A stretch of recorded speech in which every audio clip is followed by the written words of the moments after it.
It's finally time to God mode Huohuo. It definitely took a while because I had to do pretty much the entire event to get the event light cone to S5. I'll be honest, this event was a bit of a slog. I might just feel like that way because I was trying to rush through it just to get the light cone so I could do the God mode showcase, but I digress. We finally have it now, so we're gonna give it to her. Let's start with getting it to S5 and sort of comparing it to the others. So there we go, it's S5 now. So we got a 12% max HP boost and a 2-turn 28% outgoing healing boost when using skill. I did think that max HP boost would be higher since it started at 8 and then it only went up to 12. I was thinking 16%. Maybe I wouldn't have even bothered trying to get to S5 if I knew it'd be a pretty insignificant increase, but it is what it is. And I wouldn't say the event cone is significantly better than the other options. Like perfect timing increases outgoing healing by 20%, period. There's no turn limit or skill usage required, and it regenerates 4 energy for all allies. So instead of the 4 energy for all allies, you're getting 12% max HP and 8% more outgoing healing. Perfect timing has almost the same outgoing healing boost as the event card, literally 1% less. So it's just between 12% HP or 32% effect res. Honestly, I don't even know, like 32% effect res is a lot, and 12% max HP isn't that much. I mean, it's probably still good for her. I would just kind of rather take perfect timing in most cases though. Even so, we're gonna give it to her. We're gonna get it up to level 80 because we went through the trouble of getting it. Maybe it at least has more base HP or something than the other cards. We'll see. And there's level 80 ending with 952 HP. Nope, it's exactly the same as perfect timing and even less than post-op. Gotta of course finish her skill tree as well, which will probably require a lot of farming. Let's start with Omni Synthesizer here. We have 128 greens, which makes 42 purples. I know we'll also need a lot of this crap. Let's just start with getting all the stuff around here. We do have 8% effect res, so maybe perfect timing would have been overkill. Here's another 6% effect res, 6 HP. Let's get this 8% HP, 3 speed. I'd say her ultimate is still probably the most important just because I feel like her skill is already going to heal a lot anyway. Seems at max it'd be 20%, which is pretty huge for the entire party. Her talent makes such a tiny difference from 3.9 to 4% and then 6 extra flat healing. I know it procs often, but still 0.1 for a level? Oh, and then it goes up 0.2. Think we got just enough now. So just to stick to the tradition, we're gonna get them both up to 8. So yeah, traces are done. We did run the sim universe a few times. I doubt we have anything yet though. We will strongbox an ER rope if we have an HP orb here. Def, attack. To be honest though, this set would only really be good if you have a wind damage dealer or on Dlacha for a Dawn team. But yeah, she's probably gonna mostly stay in the same build as Raising Mode since I've mostly been focusing on the new artifact set, primarily the Ash Blazing Grand Duke. I actually had a moment of like gaslighting myself because I didn't see this at first when the update dropped. I was like, I could have sworn we were getting new like Cavern of Corrosion artifacts as well. And I didn't see them and I didn't want to say anything because I like maybe just misunderstood something. But yeah, you just kind of have to go through the main story a little bit to find it. We'll probably just stick with 2-piece speed, 2-piece outgoing healing. We did make it up to 7,500 HP, which is a lot. And of course the cone does help with that with its 12%. And we still have nearly 60% effect res because we got some effect res traces. I think 60% is perfectly fine because we got this as well, the cursed one. I never properly tested if this just stacks onto effect res so that we essentially have 95% chance to resist crowd control debuffs. Someone can let me know in the comments. But yeah, talking about teams, one thing I did want to try is Huohuo with Fuxuan. And some probably think that's overkill, honestly, myself included. But I think for really hard content, this could work out really well, especially because I was using Fuxuan and Lynx together. And Lynx is a solid healer, good enough with Fuxuan, but unlike Huohuo, she doesn't provide any offensive buffs like energy regeneration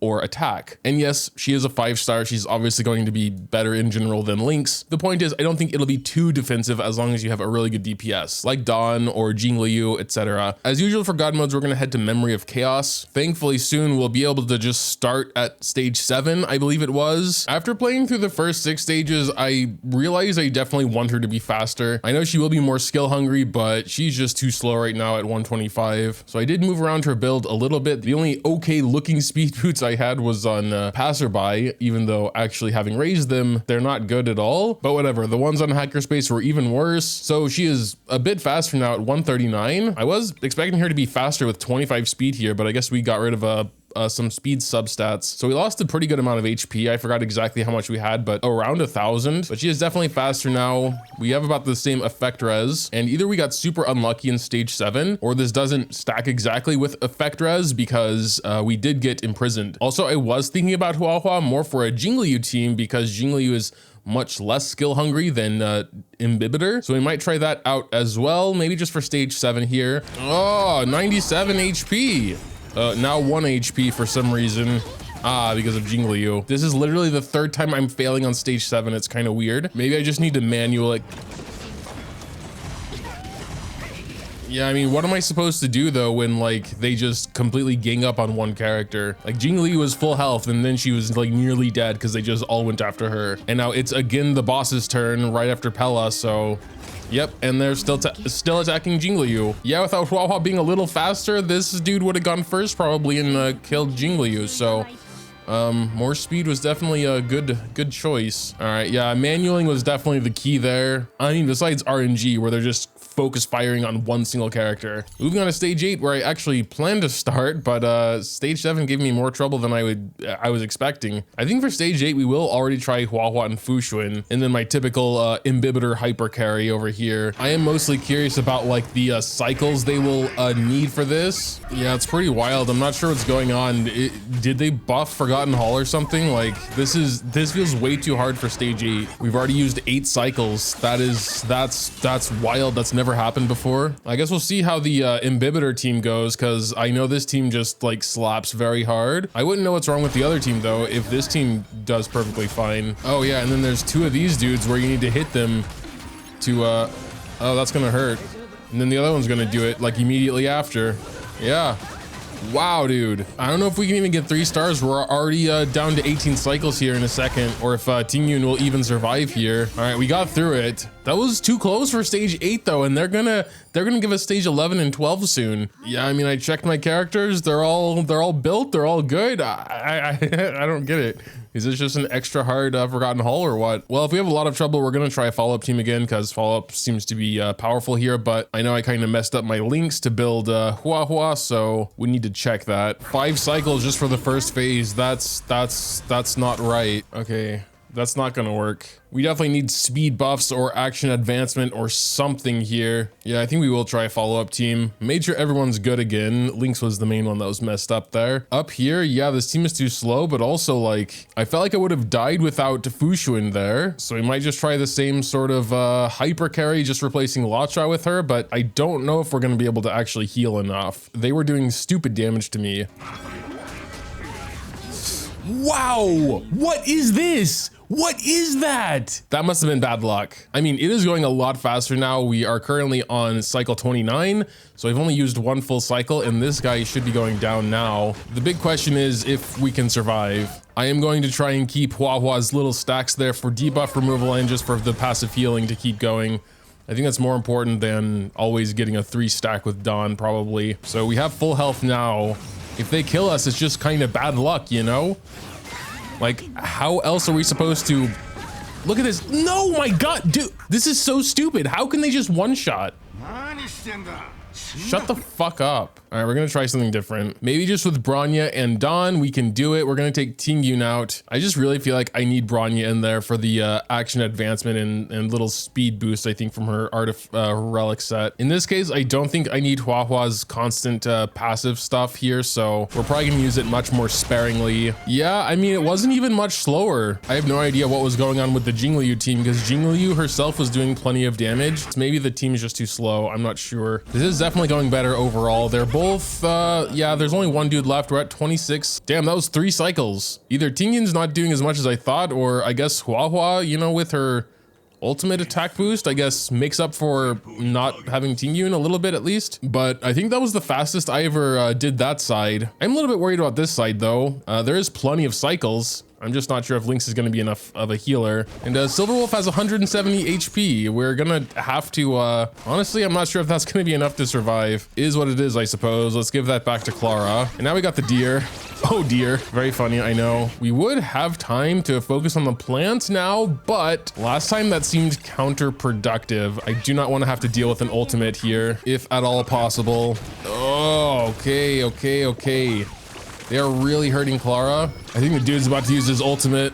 I wonder if we could kill him before he gets his ultimate. I have a feeling we can't kill the plant. Oh, this sucks. Let's try and kill the plant. Using Silverwolf's burst on the plant. Oh no, we couldn't kill it anyway. Dude, we so could have killed the deer. He has 3%. I don't think he's gonna do it anyway. I mean, the thing is broken. Maybe that helps. Okay, he didn't do it anyway. Let's just kill the deer. Okay, and that was a 4-cycle battle. I don't know what was up with those first few runs. But anyway, stage 10. I think we're gonna try the follow-up team with Huohuo now, actually. I know it doesn't make as much sense as with Lynx, because Lynx can give the thing which makes enemies target Clara. But one, we do have a wind weakness here, which helps. And the attack and energy boost definitely doesn't hurt for Clara either. And then since we have imaginary, we're probably just gonna go typical Imbibitor team. Or maybe try Fushun again with Lacha. That'll probably come down to the first team. If they can do it super fast, then it doesn't really matter if this team's a bit slower. Moving on to stage 2, we're already in the 28th cycle. Just the ape left now though. And also this team in general is not very skill hungry, so I feel like I can do Huohuo's skill like every time she's not with her little orbs down there. Oh. What the hell happened? Okay, 3 cycled big ape. Let's go. I mean, we have 11 cycles. This can't be a problem, right? It didn't take as many cycles as I thought. 5, I believe. But all right, there was Forgotten Hall. But yeah, again, it is a little tough to do like an exciting showcase for a healer. What's there to look at? She heals. I think the Huohuo Fushun team does work pretty well, though. I noticed when they are together, Huohuo's not really doing much besides her ultimate. I think overall it would, of course, be best if you can get away with not using a defensive support like Fushun with Huohuo, because in my opinion, the sort of point is that she is a sort of buffer. So you can have a very offensive team with someone that can also heal. It's just that you could see in some of those stages of Forgotten Hall, if they decide to gang up on one character, they're just gonna die. And Fushun kind of takes all that RNG out. So I think for really hard, high DPS content, they do work well together, but I think she is best as a solo support. But yeah, that was Huohuo. I think she's gonna be my default healer for the basic stuff like Sim Universe and, you know, Caverns of Corrosion and such. For other stuff, it'll probably depend on like enemy weaknesses and such. But yeah, tell me what you think in the comments down below. Dropping a like or subscribing to the channel if you enjoyed is always greatly appreciated as well. Thanks, as always, for watching, and until next time.